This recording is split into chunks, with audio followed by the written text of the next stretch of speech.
ಎಲ್ಲರಿಗೂ ಅಡುಗೆ ಸಾಧನೆಗೆ ಸ್ವಾಗತ. ಇವತ್ತು ನಾನು ಮಾಡ್ತಾ ಇರೋದು ಗ್ರೀನ್ ವೆಜಿಟೇಬಲ್ ಕುರ್ಮಾ. ಈ ವೆಜಿಟೇಬಲ್ ಕುರ್ಮಾ ರವೆ ಇಡ್ಲಿ ಜೊತೆ ಚೆನ್ನಾಗಿರುತ್ತೆ, ಪೂರಿ ಜೊತೆ ತುಂಬಾ ಚೆನ್ನಾಗಿರುತ್ತೆ, ಹಾಗೆಯೇ ಗೀ ರೈಸ್ ಜೊತೆ, ಚಪಾತಿ ಜೊತೆ ತುಂಬ ಎಕ್ಸಲೆಂಟ್ ಆಗಿರುತ್ತೆ. ಈ ರೆಸಿಪಿ ಶುರು ಮಾಡೋಕ್ಕಿಂತ ಮುಂಚೆ ನೀವು ಅಡುಗೆ ಸಾಧನೆಗೆ ಸಬ್ಸ್ಕ್ರೈಬ್ ಆಗಿಲ್ಲ, ದಯವಿಟ್ಟು ಈಗಲೇ ಸಬ್ಸ್ಕ್ರೈಬ್ ಆಗಿ ಪಕ್ಕದ ಬೆಲ್ ಬಟನ್ ಕೂಡ ಟಚ್ ಮಾಡಿ. ಈ ಕುರ್ಮಾ ಮಾಡೋದಕ್ಕೆ ಮೊದಲು ನಾವು ತರಕಾರಿ ಬೇಯಿಸ್ಕೋಬೇಕು. ನೋಡಿ, ನಾನು ಒಂದು ಕ್ಯಾರೆಟು ಸಣ್ಣದಾಗಿ ಕಟ್ ಮಾಡಿಕೊಂಡು, ಹಾಗೆಯೇ ಒಂದು ಆಲೂಗೆಡ್ಡೆನೂ ಸಹ ಸಿಪ್ಪೆ ಇಟ್ಕೊಂಡು ಸಣ್ಣದಾಗಿ ಕಟ್ ಮಾಡಿಟ್ಕೊಂಡಿದ್ದೀನಿ. ಇಲ್ಲಿ ಸ್ವಲ್ಪ ಹೂಕೋಸನ್ನು ಸಹ ತೊಗೊಂಡಿದ್ದೀನಿ. ಅದನ್ನು ಬಿಸಿನೀರಲ್ಲಿ ಹಾಕ್ಕೊಂಡು ಕ್ಲೀನ್ ಮಾಡಿಕೊಂಡು ಅದನ್ನು ಸಹ ಸೇರಿಸ್ತಾ ಇದ್ದೀನಿ. ಇಲ್ಲಿ ನಾನು ತೊಗೊಳ್ತಿರೋದು ಬಟಾಣಿ ತುಂಬ ಹಸಿ ಬಟಾಣಿ ಆಗಿರೋದ್ರಿಂದ ನಾನು ಕುಕ್ಕರ್ಗೆ ಹಾಕ್ತಾಯಿಲ್ಲ, ಅದನ್ನು ಆಮೇಲೆ ಹಾಕ್ಕೊಳ್ತಾ ಇದ್ದೀನಿ.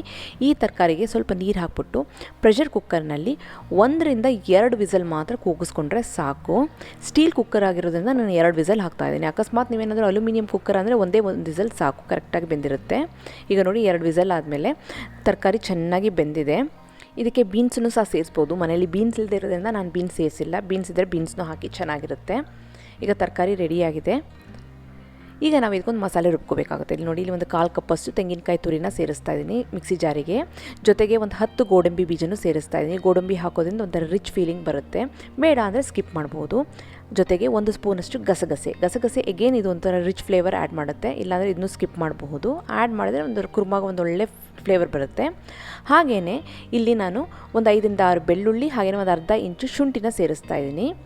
1 ಹಿಡಿಯಷ್ಟು ಕೊತ್ತಂಬರಿ ಸೊಪ್ಪನ್ನು ಸೇರಿಸ್ತಾ ಇದ್ದೀನಿ. ಕೊತ್ತಂಬರಿ ಸೊಪ್ಪು ಹಾಗೆಯೇ 1 ಹಿಡಿಯಷ್ಟು ಪುದೀನ ಸೊಪ್ಪನ್ನು ಸೇರಿಸ್ತಾ ಇದ್ದೀನಿ. 2 ಸೊಪ್ಪು ತುಂಬಾ ಮುಖ್ಯ ಫ್ಲೇವರಿಗೆ, ಕುರ್ಮಾಗೆ ಗ್ರೀನ್ ಕಲರ್ ಕೊಡೋದು ಈ ಕೊತ್ತಂಬರಿ ಸೊಪ್ಪು, ಕರಿಬೇವಿನ ಸೊಪ್ಪು ಹಾಗೆ ಪುದೀನ ಸೊಪ್ಪು. ಕರಿಬೇವಿನ ಸೊಪ್ಪನ್ನು ಸಹ ನಾನು ಸೇರಿಸ್ತಾ ಇದ್ದೀನಿ, 1 ಕಡ್ಡಿಯಷ್ಟು.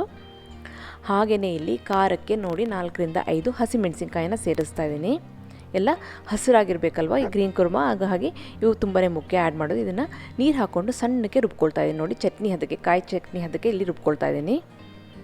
ಈ ಹದದಲ್ಲಿ ಇರಬೇಕು.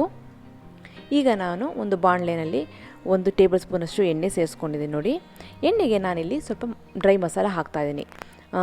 ಚಕ್ಕೆ, ಲವಂಗ, ಪಲಾವ್ ಎಲೆ ಹಾಗೆಯೇ 2 ಏಲಕ್ಕಿನೂ ಸಹ ಸೇರಿಸ್ಕೊಂಡು ಎಣ್ಣೆಯಲ್ಲಿ ಚೆನ್ನಾಗಿ ಬಾಡಿಸ್ಕೊಳ್ಳಿ. ಎಲ್ಲ ಊದಬೇಕು, ಹಾಗೆಯೇ ಇದು ಸ್ವಲ್ಪ ಸಿಡಿಬೇಕು.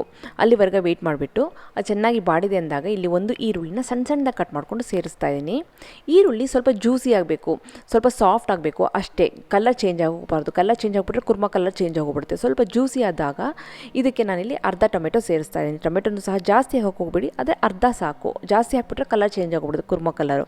ಹಾಗಾಗಿ 1 ಈರುಳ್ಳಿ, ಅರ್ಧ ಟೊಮೆಟೊನ ಸೇರಿಸ್ಬಿಟ್ಟು ಇದನ್ನು ಚೆನ್ನಾಗಿ ಬಾಡಿಸ್ಕೊಳ್ಳಿ. ಈರುಳ್ಳಿ ಕಲರ್ ಮಾತ್ರ ಚೇಂಜ್ ಆಗಬಾರ್ದು, ಅದನ್ನು ಗಮನದಲ್ಲಿ ಇಟ್ಕೊಳ್ಳಿ. ಈಗೆಲ್ಲ ಬಾಡಿದೆ ಅಂದಮೇಲೆ ನಾವು ರುಬ್ಬಿಟ್ಕೊಂಡಂತಹ ಮಸಾಲೆನ ನಾನಿಲ್ಲಿ ಸೇರಿಸ್ತಾ ಇದ್ದೀನಿ. ನಾನು ಮಾಡ್ತಿರೋಂತಹ ಕುರ್ಮಾ ಸುಮಾರು 4 ಜನಕ್ಕೆ ಕರೆಕ್ಟಾಗಿ ಆಗುತ್ತೆ. ಈ ಮಸಾಲೆನ ಹಾಕ್ಕೊಂಡು ಇದನ್ನ ಚೆನ್ನಾಗಿ ನೀವು ಬಾಡಿಸ್ಕೋಬೇಕಾಗುತ್ತೆ. ಯಾಕೆಂದರೆ ನಾವು ಹಾಕಿರೋದೆಲ್ಲ ಹಸಿ ಸಾಮಾನಲ್ವ, ಕಾಯಿ, ಹಸಿಮೆಣಸಿನ್ಕಾಯಿ, ಕೊತ್ತಂಬರಿ ಸೊಪ್ಪು, ಕರಿಬೇವಿನ ಸೊಪ್ಪು ಇವೆಲ್ಲ ಇಲ್ಲಿ ಚೆನ್ನಾಗಿ ಬಾಡಬೇಕು.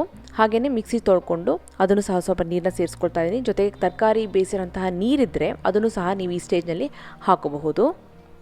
ಎಲ್ಲ ಒಂದು 7-8 ನಿಮಿಷ ಇದು ಚೆನ್ನಾಗಿ ಕುದಿಲಿ, ಹಸಿ ಫ್ಲೇವರ್ ಎಲ್ಲ ಹೋಗಬೇಕಲ್ವ, ಹಾಗಾಗಿ. ಈಗ ನೋಡಿ, ಒಂದು 7-8 ನಿಮಿಷ ಈ ಮಸಾಲೆ ಚೆನ್ನಾಗಿ ಕುದ್ದಿದೆ, ಆ ಹಸಿ ಸ್ಮೆಲ್ಲೆಲ್ಲ ಹೋಗಿದೆ.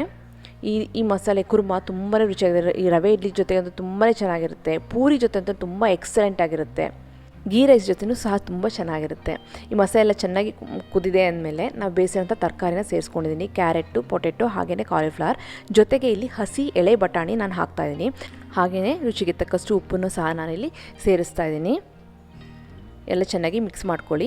ಬೇಕು ಅಂದರೆ ನೀವು ನೀರನ್ನ ಇಲ್ಲಿ ಹಾಕ್ಕೊಂಡು ಅಡ್ಜಸ್ಟ್ ಮಾಡ್ಕೋಬೋದು, ಕನ್ಸಿಸ್ಟೆನ್ಸಿ ಅಡ್ಜಸ್ಟ್ ಮಾಡ್ಕೋಬಹುದು. ನಾನು ಸ್ವಲ್ಪ ನೀರನ್ನ ಹಾಕ್ಕೊಂಡು ಕನ್ಸಿಸ್ಟೆನ್ಸಿನ ಸ್ವಲ್ಪ ತೆಳು ಮಾಡ್ಕೊಳ್ತಾ ಇದ್ದೀನಿ. ಎಲ್ಲ ಚೆನ್ನಾಗಿ ಮಿಕ್ಸ್ ಮಾಡ್ಕೊಳ್ಳಿ. ಇದು ಮತ್ತೆ ಒಂದು 2-3 ನಿಮಿಷ ಚೆನ್ನಾಗಿ ಕುದಿಬೇಕು. ಮುಚ್ಚಿಟ್ಬಿಟ್ಟು ಒಂದು 2-3 ನಿಮಿಷ ಚೆನ್ನಾಗಿ ಕುದಿಸಿ. ತುಂಬ ಸಿಂಪಲ್ಲಾಗಿ ಗ್ರೀನ್ ಕುರ್ಮಾನ ರೆಡಿ ಮಾಡ್ಬೋದು. ಎಷ್ಟು ಸಿಂಪಲ್ಲಾಗಿ ಮಾಡ್ಬೋದು ಅಷ್ಟು ಟೇಸ್ಟಿಯಾಗಿರುತ್ತೆ. ಇದು ತುಂಬಾ ರುಚಿಯಾಗಿರುತ್ತೆ. ಗೀ ರೈಸ್ ಜೊತೆ, ಪೂರಿ ಜೊತೆ, ಇಡ್ಲಿ ಜೊತೆ, ರವೆ ಇಡ್ಲಿ ಜೊತೆ, ಚಪಾತಿ ಜೊತೆ ಎಕ್ಸಲೆಂಟ್ ಆಗಿರುತ್ತೆ ಈ ಗ್ರೀನ್ ಕಲರ್ ಕುರ್ಮಾ. ಈಗ ನಾನು ಹೋಟೆಲಲ್ಲಿ ಹೇಗೆ ಮಾಡ್ತಾರೋ ಅದೇ ರೀತಿ ತೋರಿಸ್ತಾ ಇದ್ದೀನಿ. ಹೋಟೆಲಲ್ಲಿ ಗೋಡಂಬಿ, ಗಸಗಸೆ ಎಲ್ಲ ಹಾಕಿರ್ತಾರೆ, ಹಾಗಾಗಿ ಅದನ್ನು ತೋರಿಸ್ತಾ ಇದ್ದೀನಿ. ಅದು ಬೇಡ ಅಂದರೆ ಸ್ಕಿಪ್ ಮಾಡ್ಬೋದು. ಸುಮ್ಮನೆ ಕಾಯಿನ ಹಾಕ್ಬಿಟ್ಟು ಮಸಾಲೆನ ಹಾಕ್ಬಿಟ್ಟು ಮಾಡ್ಬೋದು, ಚೆನ್ನಾಗಿರುತ್ತೆ. ಎಕ್ಸ್ಟ್ರಾ ಫ್ಲೇವರ್ ಬೇಕು ಅಂದರೆ ಗೋಡಂಬಿ, ಗಸಗಸೆ ಎಲ್ಲ ಹಾಕಿದರೆ ತುಂಬಾ ರುಚಿಯಾಗಿರುತ್ತೆ. ಸೂಪರಾಗಿರೋಂಥ ಟೇಸ್ಟಿಯಾಗಿರೋಂಥ ಗ್ರೀನ್ ಕುರ್ಮಾ ರೆಡಿಯಾಗಿದೆ. ಇದನ್ನು ನಾವು ಬೆಳಿಗ್ಗೆ ಇಡ್ಲಿಗೆ ಮಾಡಿದರೆ, ಪೂರಿಗೆ ಮಾಡಿದರೆ, ಮಧ್ಯಾಹ್ನ ರೈಸಿಗೆ, ಗೀ ರೈಸಿಗೆ ಹಾಕೊಂಡು ತಿನ್ಬೋದು, ಪ್ಲೇನ್ ರೈಸ್ಗೂ ಹಾಕೊಂಡು ತಿನ್ಬೋದು, ಚೆನ್ನಾಗಿರುತ್ತೆ. ಸಂಜೆ ಚಪಾತಿಗೂ ಸೈಡ್ ಡಿಶ್ ಆಗಿ ತುಂಬಾ ಚೆನ್ನಾಗಿರುತ್ತೆ. ನಿಮಗೆ ಈ ರೆಸಿಪಿ ಇಷ್ಟ ಆಗಿದೆ ಅಂತ ಅಂದ್ಕೊಂಡಿದ್ದೀನಿ. ಖಂಡಿತವಾಗ್ಲೂ ಟೈಮ್ ಇದ್ದಾಗ ಟ್ರೈ ಮಾಡಿ. ಹಾಗೆ ನೀವು ಇನ್ನೂ ಅಡುಗೆ ಸಾಧನಕ್ಕೆ ಸಬ್ಸ್ಕ್ರೈಬ್ ಆಗಿಲ್ಲ ಅಂದರೆ ದಯವಿಟ್ಟು ಈಗಲೇ ಸಬ್ಸ್ಕ್ರೈಬ್ ಆಗಿ, ಪಕ್ಕದ ಬೆಲ್ ಬಟನ್ ಕೂಡ ಟಚ್ ಮಾಡಿ. ನಿಮಗೆ ವಿಡಿಯೋ ಇಷ್ಟ ಆಯಿತು ಅಂದರೆ ಲೈಕ್ ಮಾಡಿ, ಶೇರ್ ಮಾಡಿ. ವಿಡಿಯೋ ಬಗ್ಗೆ ಏನು ಅನಿಸ್ತು ಅಂತ ಕಮೆಂಟ್ ಸೆಕ್ಷನ್ ನನಗೆ ದಯವಿಟ್ಟು ತಿಳಿಸಿ. ಮತ್ತೊಂದು ಇಂಟ್ರೆಸ್ಟಿಂಗ್ ವಿಡಿಯೋ ಒಂದಿಗೆ ಭೇಟಿ ಆಗ್ತೀನಿ. ಅಲ್ಲಿವರೆಗೆ thank you, bye bye, see you.